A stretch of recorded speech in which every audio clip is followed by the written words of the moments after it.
Lucas 5:3. E entrando num dos barcos, que era o de Simão, pediu-lhe que o afastasse um pouco da terra, e assentando-se ensinava do barco a multidão. E quando acabou de falar, disse a Simão: faze-te ao mar alto, e lançai as vossas redes para pescar. Respondendo Simão, disse-lhe: mestre, havendo trabalhado toda a noite, nada apanhamos, mas sobre a tua palavra lançaremos a rede. Versículo 8.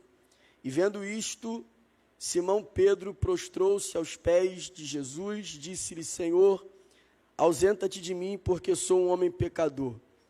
Pois o espanto se apoderara dele e de todos os que estavam com ele, por causa da pesca que havia feito.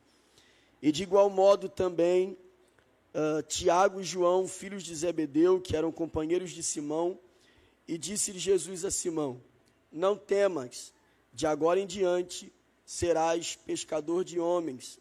E levando os barcos para a terra, deixaram tudo e o seguiram. Amém. Essa história, ela faz parte da história de um dos discípulos mais populares e com mais destaque dentre os 12 apóstolos que Jesus havia vocacionado. Pedro, ele aparece de forma muito destacada dos outros apóstolos em todos os evangelistas quando escrevem sobre Jesus. Ele recebe uma importante missão de estar à frente daqueles discípulos e, sem sombra de dúvidas, foi uma espécie de líder daqueles discípulos. Jesus havia chamado Pedro para algo especial, além da salvação, e vai moldá-lo de acordo com isso.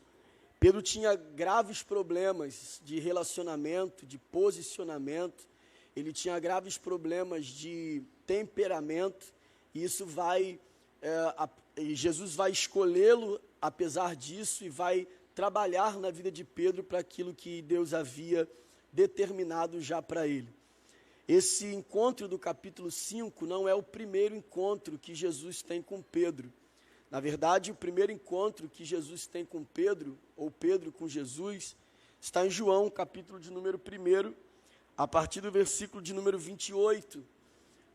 O irmão de Pedro, o discípulo chamado André, ele era discípulo de João Batista e ouviu João Batista falar acerca de Jesus.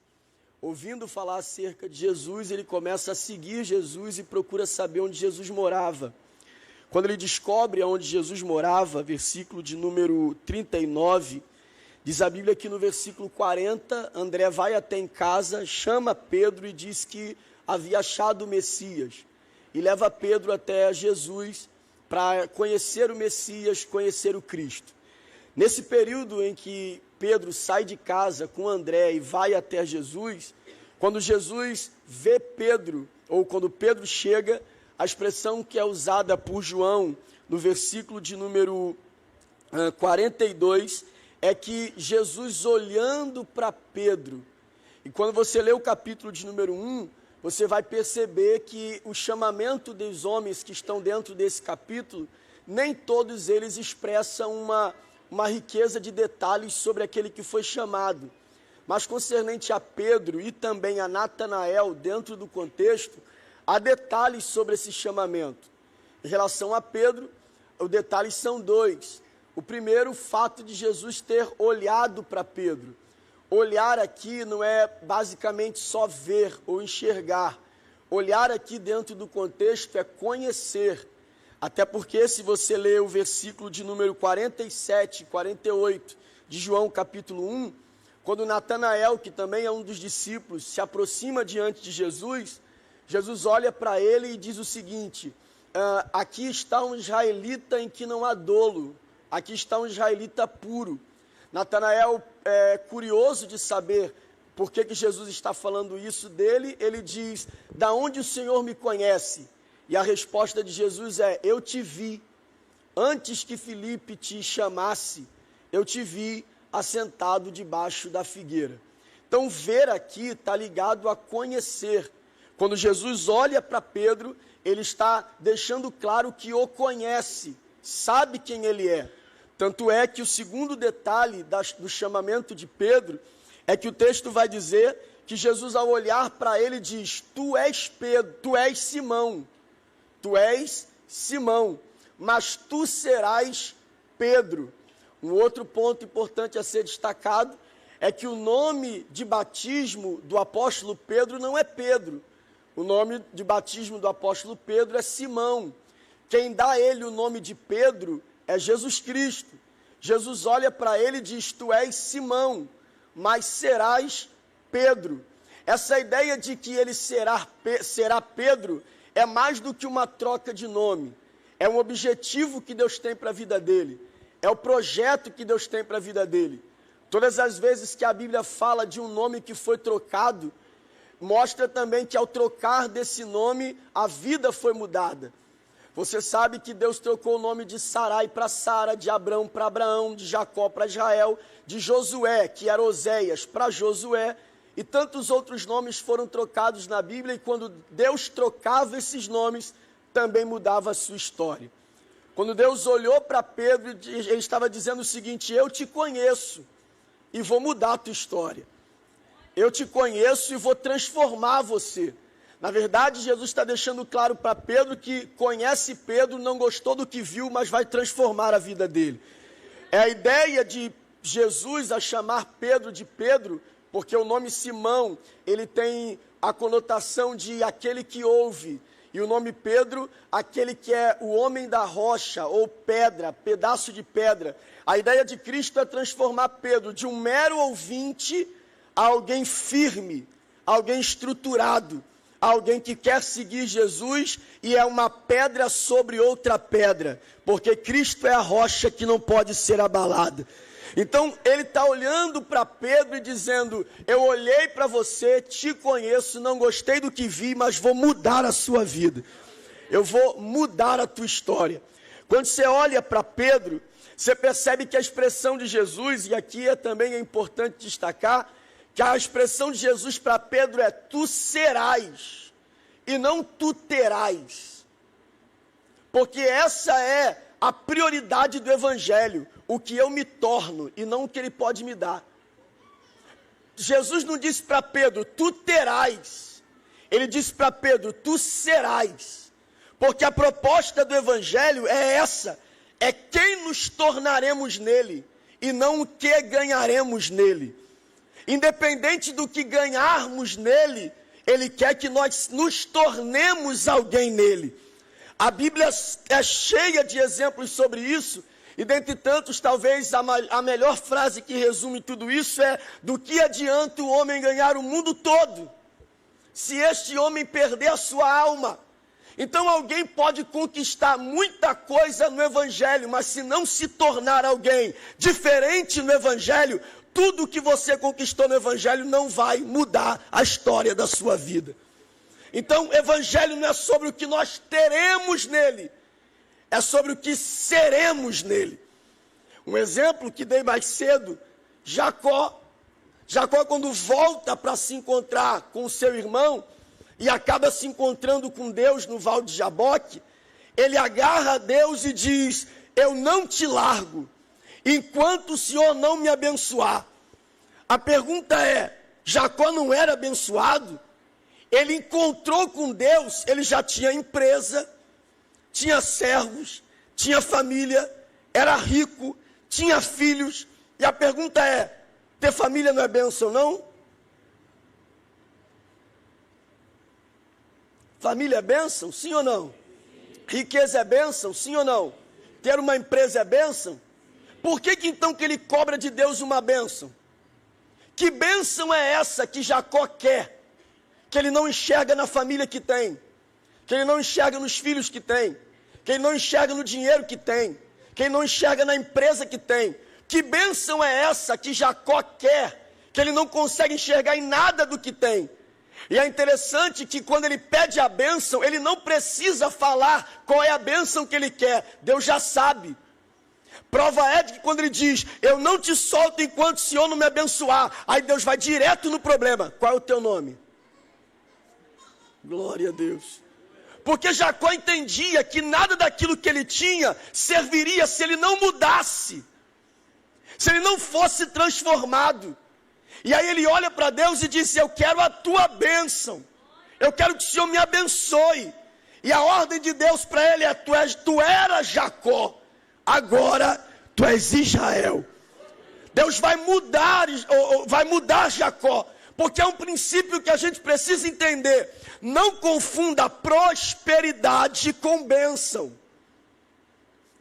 porque prosperidade até ímpio tem, porque prosperidade está ligada a sucesso naquilo que eu faço. Por isso Asaf quase desvia no Salmo 73, porque ele diz: eu via a prosperidade do ímpio, o sucesso do ímpio. Então prosperidade o ímpio também tem, mas bênção, diz a Bíblia, só sobre a casa do justo. O que é prosperidade? Sucesso no que faço. O que é bênção? A aprovação de Deus sobre aquilo que faço. Jacó diz: o que eu queria ter eu tenho, mas eu preciso de algo maior, porque só o que eu tenho não serve. Eu preciso que o Senhor me abençoe, aprove quem eu sou, para que eu possa desfrutar daquilo que o Senhor me deu. Esse é o Evangelho. O Evangelho que mexe em quem eu sou, antes de tratar do que eu tenho. Então, quando Deus ou Cristo olha para Pedro, ele deixa muito claro: Pedro, Simão, tu serás Pedro. Eu quero que tu se torne, independente do que tenha. E isso é tão importante que, se a gente voltar para Jacó, você vai ver o ciclo que você tem ali no Val de Jaboque. Jacó se encontra com Deus, e quando se encontra com Deus, Deus muda o seu nome de Jacó para Israel. Depois que o seu nome é mudado, Jacó muda o nome do lugar, de Jaboque para Peniel. Olha a sequência: Deus não muda o lugar, Deus muda Jacó e Jacó muda o lugar. Deus não transforma o lugar, Deus transforma Jacó e Jacó transforma o lugar. É isso que o Evangelho quer fazer em mim, mudar a minha vida a ponto de que aonde eu chegue, o lugar muda, porque quem chegou foi mudado. Então ele olha para Pedro e diz: tu serás alguém firme. Eu tenho um propósito para a sua vida, eu tenho algo para você. E o texto não diz o que acontece nesse período, depois que eles se encontram. O que a gente sabe é que o segundo encontro de Pedro está no capítulo 5, em que nós acabamos de ler. Esse encontro do capítulo 5 é o segundo encontro que Jesus tem com Pedro. O primeiro é Pedro indo à casa de Jesus. O segundo é Jesus indo no barco de Pedro. O que é importante aqui a gente observar é que Pedro conheceu a casa de Jesus, e agora Jesus está indo no dia a dia de Pedro, porque o processo de transformação não começa aqui. O processo de transformação é no nosso dia a dia. Então o Cristo que eu conheço na sua casa quer autoridade para entrar no nosso dia a dia. E é dentro do nosso dia a dia que ele começa uma cadeia de transformação. Quando nós olhamos para o capítulo 5, nós enxergamos um ciclo que envolve 3 personagens. Esse ciclo envolve Jesus, Pedro e os peixes. Este ciclo envolve Jesus, Pedro e os peixes. E este ciclo que envolve Jesus, Pedro e os peixes são formados de elos. Existem 3 elos aqui. O primeiro elo é Pedro e os peixes. Você sabe, tanto quanto eu, acabamos de ler, Pedro era um pescador. E um pescador que sai para pescar, o que ele quer? Peixe. Peixe para Pedro é resultado. Peixe para Pedro é resultado. Peixe para Pedro, recompensa. Um pescador que sai de casa para pescar, quer voltar para casa com peixe, resultado. E a vida ela vai girando em torno de resultado. Todo mundo quer resultado de algo que faz, principalmente se o que faz é bem feito. Quando alguém faz algo bem feito, este alguém espera um resultado do que é feito. Porque ele fez da maneira que sabe, do jeito que sabe, da forma que sabe, e na maioria das vezes fez certo, do jeito certo, na hora certa. Só que a conversa de Pedro com Jesus é Pedro respondendo para ele o seguinte: trabalhamos a noite toda.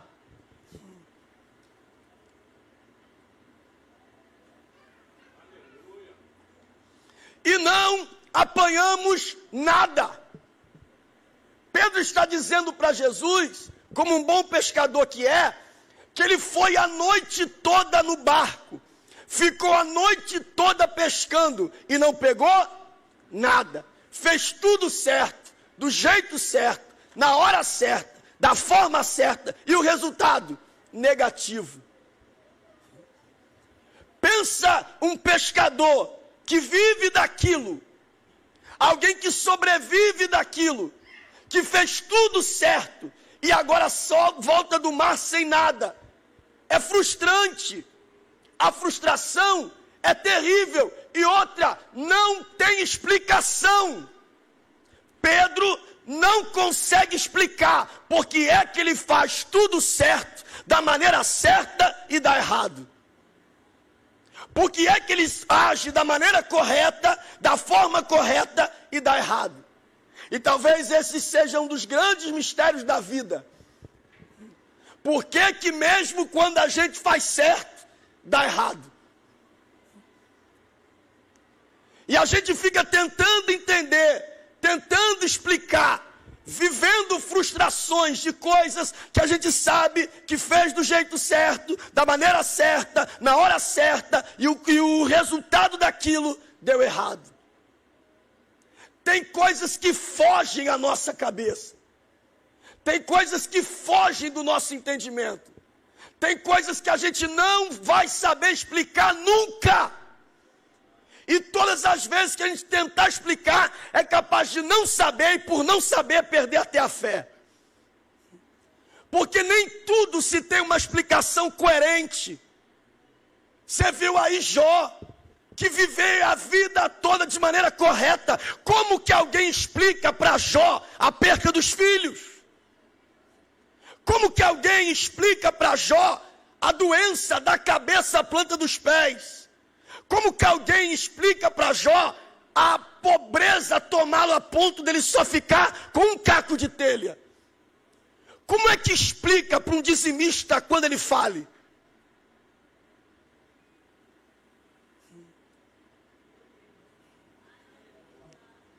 Como é que se explica para um Eliseu que ressuscitava mortos, morrer doente?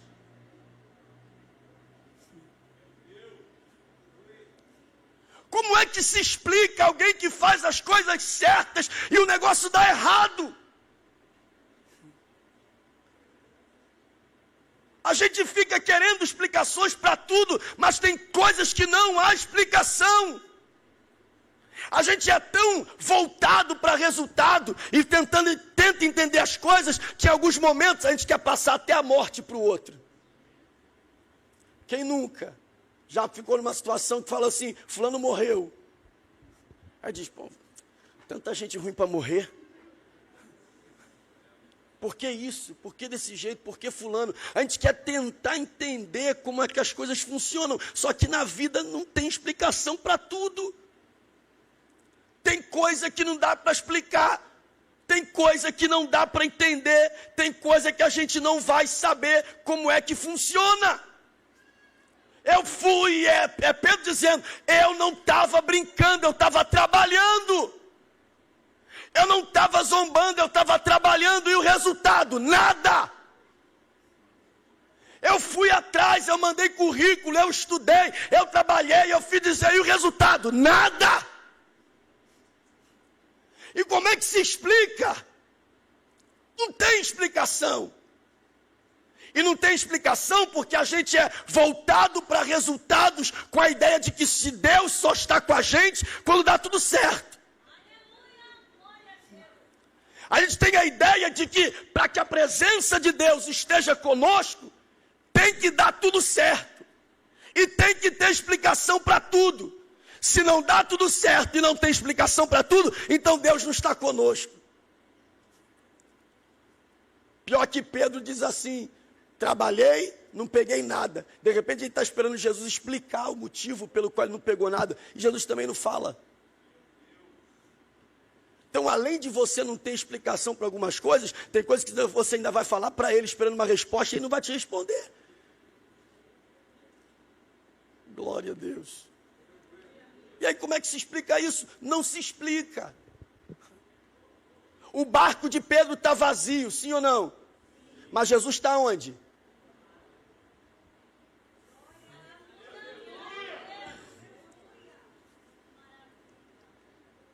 Então não é sobre quantas coisas eu tenho no barco.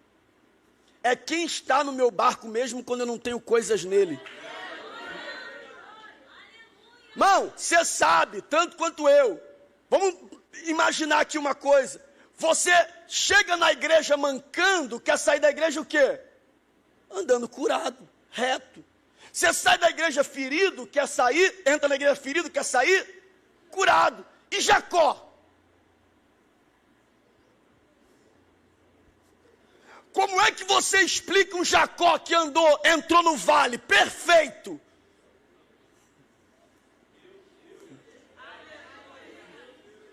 Como é que você explica um Jacó que andou no vale, saudável, e saiu ferido? Entrou perfeito e saiu mancando. Como é que Jacó chega em casa e explica para a família que ele estava com Deus? Glória a Deus. Mas que Deus é esse que o Senhor saiu daqui perfeito e está voltando mancando? Que Deus é esse que o Senhor saiu daqui saudável e está voltando ferido? E de repente se Jó ou se Jacó perguntasse para Deus: Deus, o que eu vou explicar para o meu povo lá, quando eles verem eu sair desse jeito? Diz, fala que estava comigo. Oh, glória a Deus. Mas quem fez isso? Foi Deus. Quem agiu? Foi Deus. Mas tu tem explicação? Deus sabe. Mas o que está acontecendo? É Deus. Foi isso que Jó fez para a mulher e fez com quem estava olhando. O que está acontecendo na tua vida? Deus. Você não sabe explicar? Não. Mas quem está aí? É Deus. Mas o que está acontecendo? É Deus. Mas quem te deu? Deus. Quem tirou? Deus. Eu não sei o que está acontecendo, mas eu sei quem controla a minha vida. Oh, glória a Deus.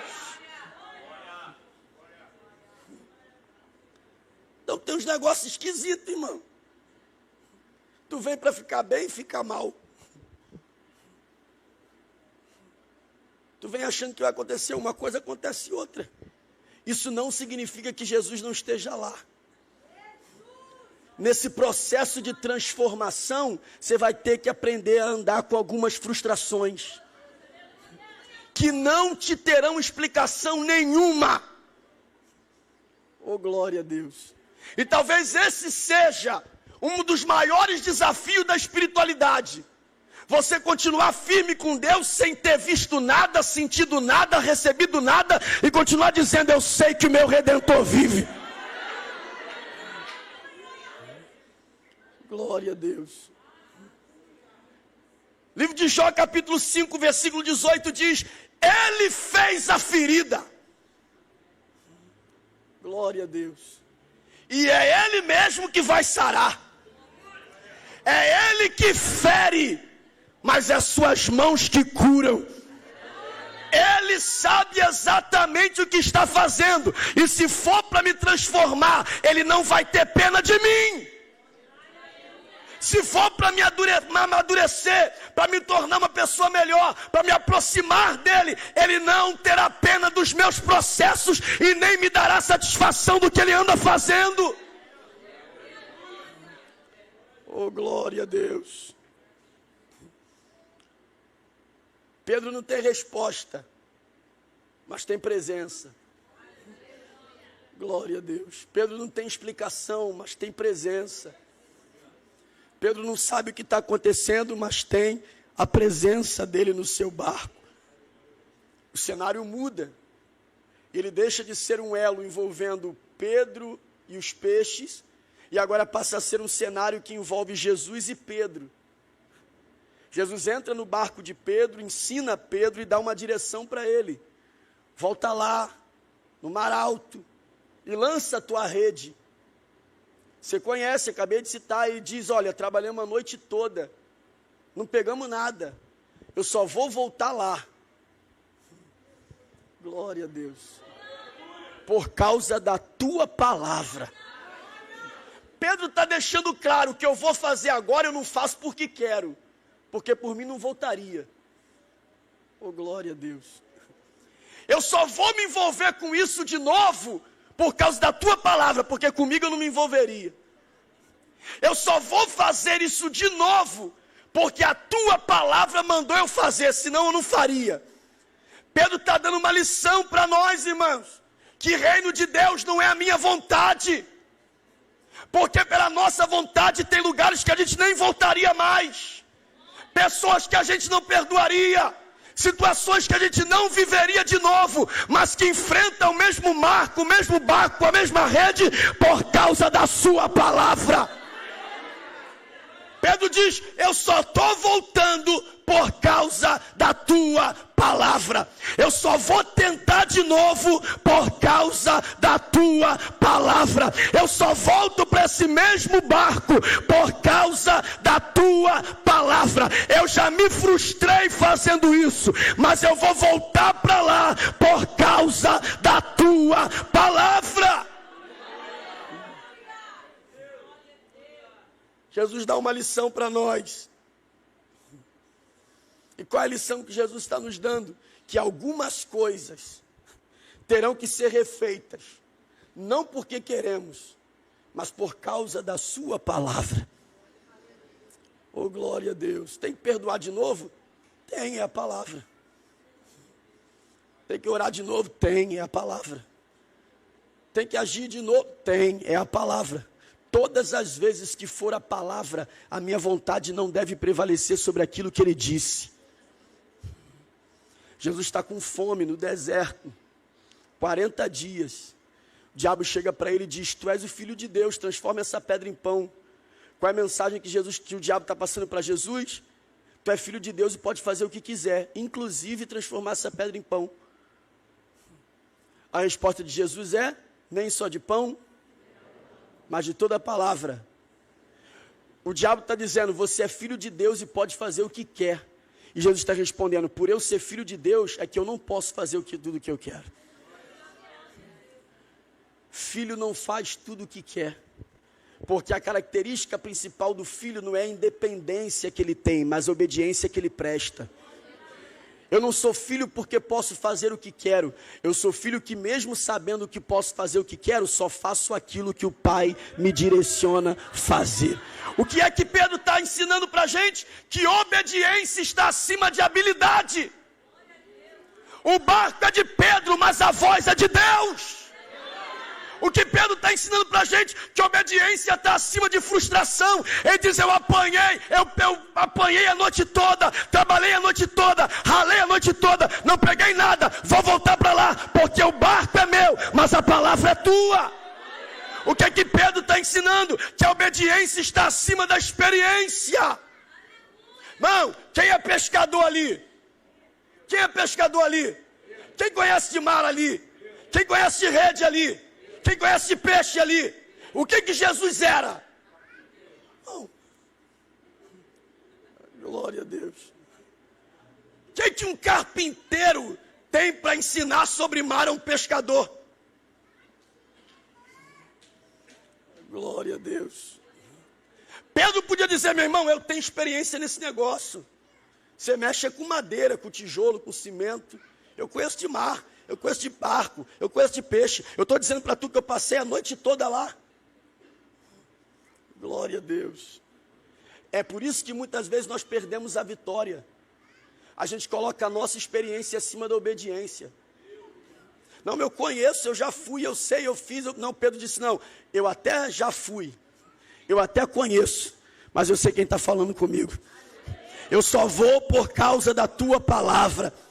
A obediência é maior do que a vaidade, porque Pedro já tinha lavado as redes, E ele podia dizer, não, já está tudo limpinho, já está tudo lavado, vou ter que tirar tudo de novo e ir para lá? Vou.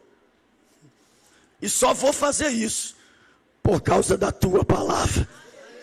Então, nesse processo de transformação, além de eu saber que vou ter que lidar com frustrações, coisas que eu não terei resposta, que eu não saberei o motivo de que acontecer, nesse processo de transformação, de sair de Simão para Pedro, eu tenho que entender que as minhas vontades não prevalecem sobre a palavra. Então, se eu tiver que refazer, eu vou refazer por causa da tua palavra. O cenário muda de novo. Então começa com Pedro e os peixes, depois passa para Jesus e Pedro, depois o cenário muda de novo e agora é Jesus e os peixes. E nesse processo de Jesus e os peixes, é interessante a gente pensar, irmão, os peixes sumiram a noite toda, sim ou não? Os peixes sumiram a noite toda, não tinha peixe. Pescou a noite toda e não tinha peixe nenhum. Quem aparece de manhã na praia? Jesus. Você acha que isso é coincidência? Às vezes é exatamente isso que ele faz. Nos esconde os peixes. Para a gente enxergar ele de manhã. Porque os nossos olhos estão tão vidrados no peixe, nos resultados que a gente quer da vida, que não consegue enxergar aquele que te sustenta, que te fortalece, que te abençoa. Ele esconde os peixes para que Pedro enxergue ele de manhã. Quando ele aparece para Pedro, você vai ver o texto falando uma loucura sobre peixe, porque uma hora tem peixe nenhum, outra hora tem peixe demais. Uma hora a rede está vazia, a ponto ele está lavando, outra hora a rede está tão cheia que vai quase se romper. Uma hora um barco sozinho dá para levar as coisas, a outra hora ele tem que pedir ajuda do outro para ajudar. É uma loucura esse negócio de Jesus e os peixes, porque uma hora não tem peixe nenhum, outra hora tem peixe demais, e aí quando tem peixe demais, ele diz para Pedro, agora larga os peixes. Vê se isso faz sentido, irmão. Vê se isso faz sentido. Alguém não pesca nada à noite, pesca pra caramba de manhã, e Jesus manda ele largar tudo à tarde. Glória a Deus. Parece que não tem sentido o que está acontecendo ali. Mas quem está no controle dos peixes? Glória a Deus. E qual é a ideia de Cristo aqui? É mostrar para nós o seguinte: Pedro quer os peixes, mas Jesus quer Pedro. Então, se tiver que mexer nos peixes de Pedro, para ter Pedro com ele, ele vai mexer nos peixes. Pedro só quer saber de peixe, e Cristo só quer saber de Pedro. Oh, glória a Deus. Só que o único jeito de Jesus ter Pedro é mexendo nos peixes. Então, algumas horas e alguns momentos da nossa vida, a gente quer resultado, e Cristo só quer a gente. Então, para ter a gente do jeito que Ele quer, Ele mexe nos resultados que a gente esperava. Oh, glória a Deus. E por que Ele faz isso? Para mostrar para Pedro que quem controla os peixes não é o dono do barco, é o dono do mar.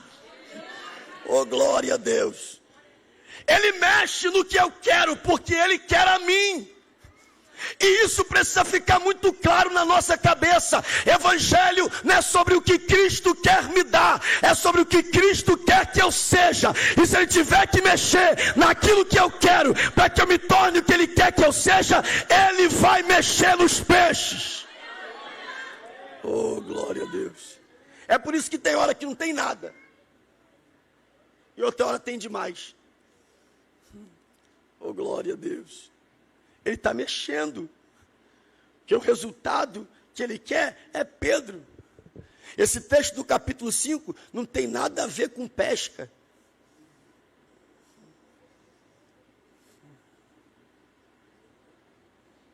Essa bagunça toda de não tem peixe, tem muito peixe, larga os peixes, não tem peixe, muito peixe, larga o peixe, não tem nada a ver com peixe, tem a ver com Pedro.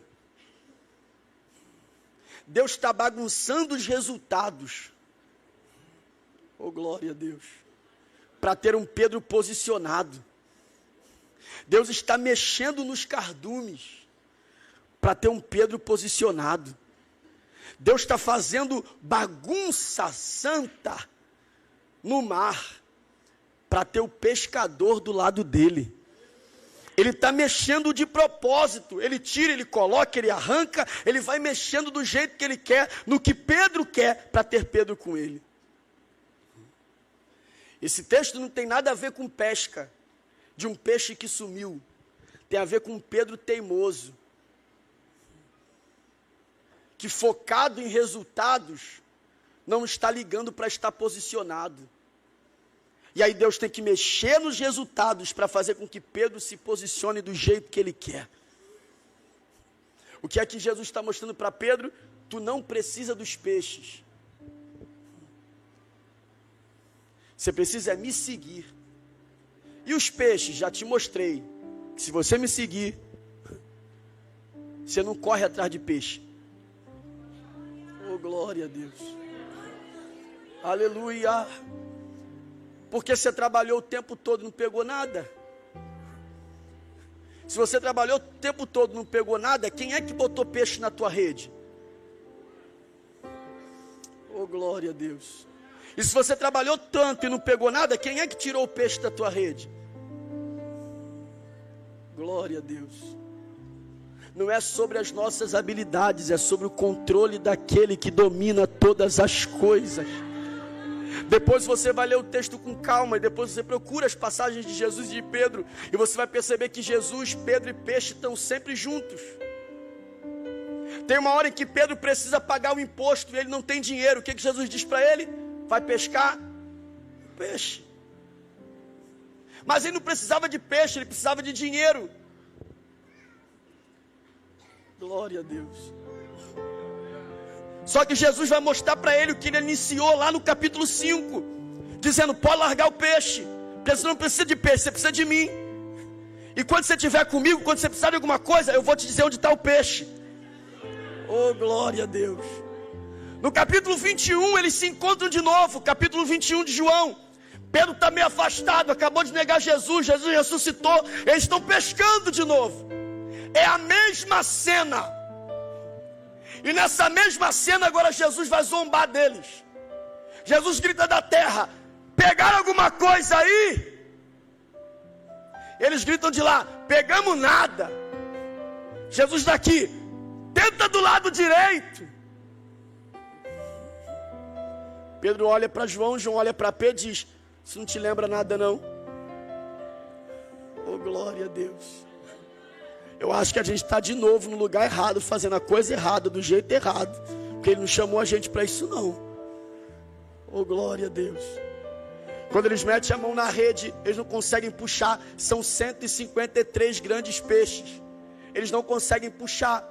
E eles vão trazendo com dificuldade para a terra. Quando eles chegam na terra, Jesus diz: senta aí.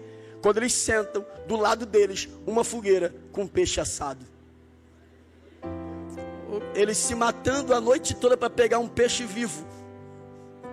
E Jesus está esperando eles com peixe assado. Oh, glória a Deus.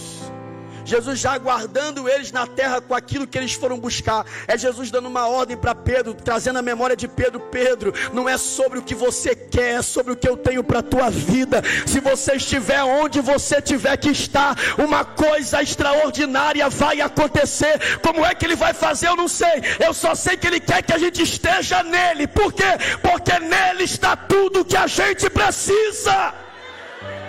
Se a gente buscar o que a gente precisa fora dele, pode ser que a gente se frustre por não ter conseguido. Agora, se estivermos nele, mesmo quando as coisas não acontecerem, ele é suficiente para estar em nós, nos fortalecendo para algo maior. Eu vou dizer algo aqui que não disse mais cedo, mas o Espírito de Deus me autoriza a dizer isso. Tem peixe que ele escondeu, que só vai vir para a tua mão quando você largar tudo e passar a segui-lo. Tem coisa assada, pronta, preparada, que só não foi te entregue ainda, porque você foca muito no resultado. Oh, glória a Deus. Eu não gosto muito disso não, mas faz isso aí só para a gente não ficar sem graça. Diz para esse irmão aí, você está correndo atrás de peixe vivo e ele já tem um assado.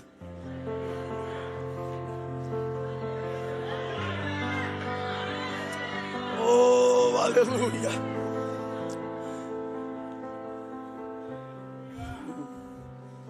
Abra sua Bíblia, por favor, Mateus capítulo 6.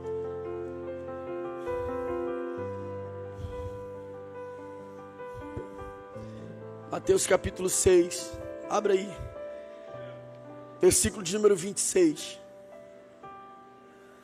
Não sei se a Carla pode colocar de novo. Pode, né? Vai, fica melhor, olha aqui. Tá olhando? Diga bem. Vamos ler? 1, 2, 3.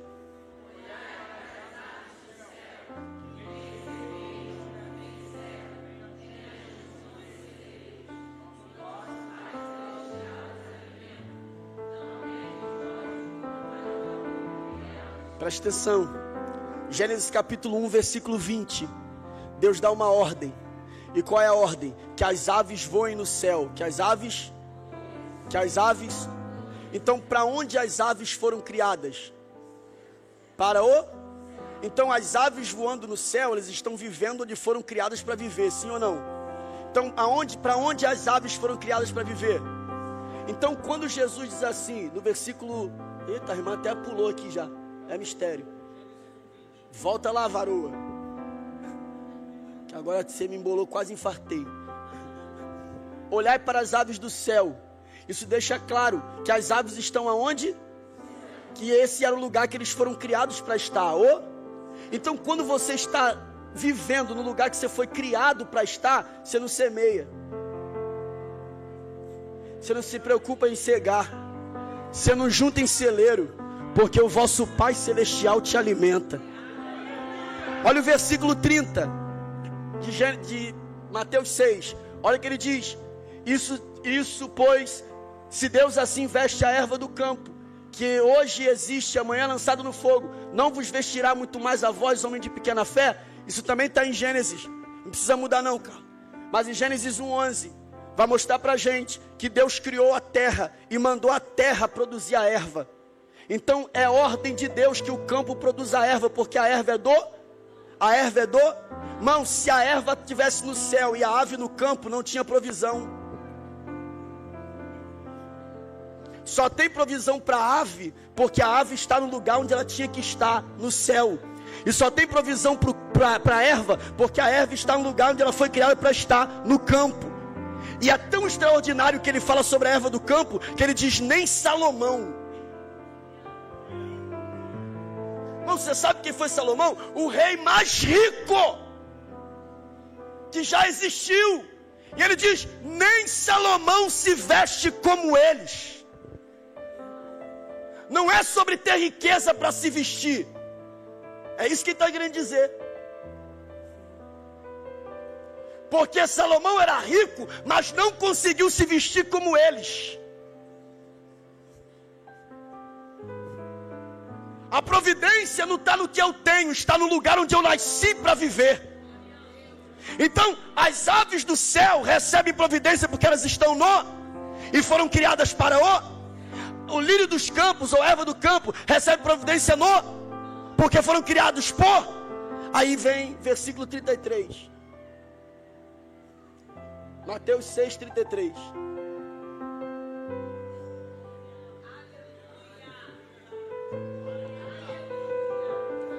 Não expliquei mais cedo, vou explicar agora. A erva do campo recebe providência porque foi criada pro. A ave do céu recebe providência porque foi criada pro. Por isso ele disse, buscai primeiro.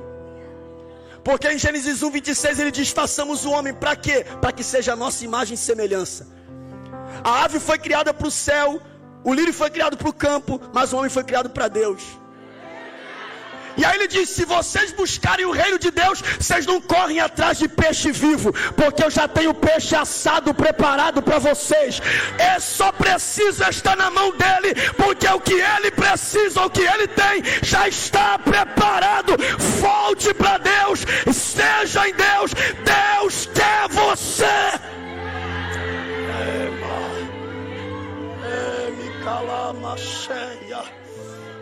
Seja chato, irmão. Pega a mão desse irmão aí, seja chato. Sacode ele e diz assim: deixa de ser teimoso. Deus quer você. Diga: Deus quer você. Deus quer você. Diga: Deus quer você. Porque o que você quer está nele. O que você precisa está nele. O que você espera está nele. Deus quer você.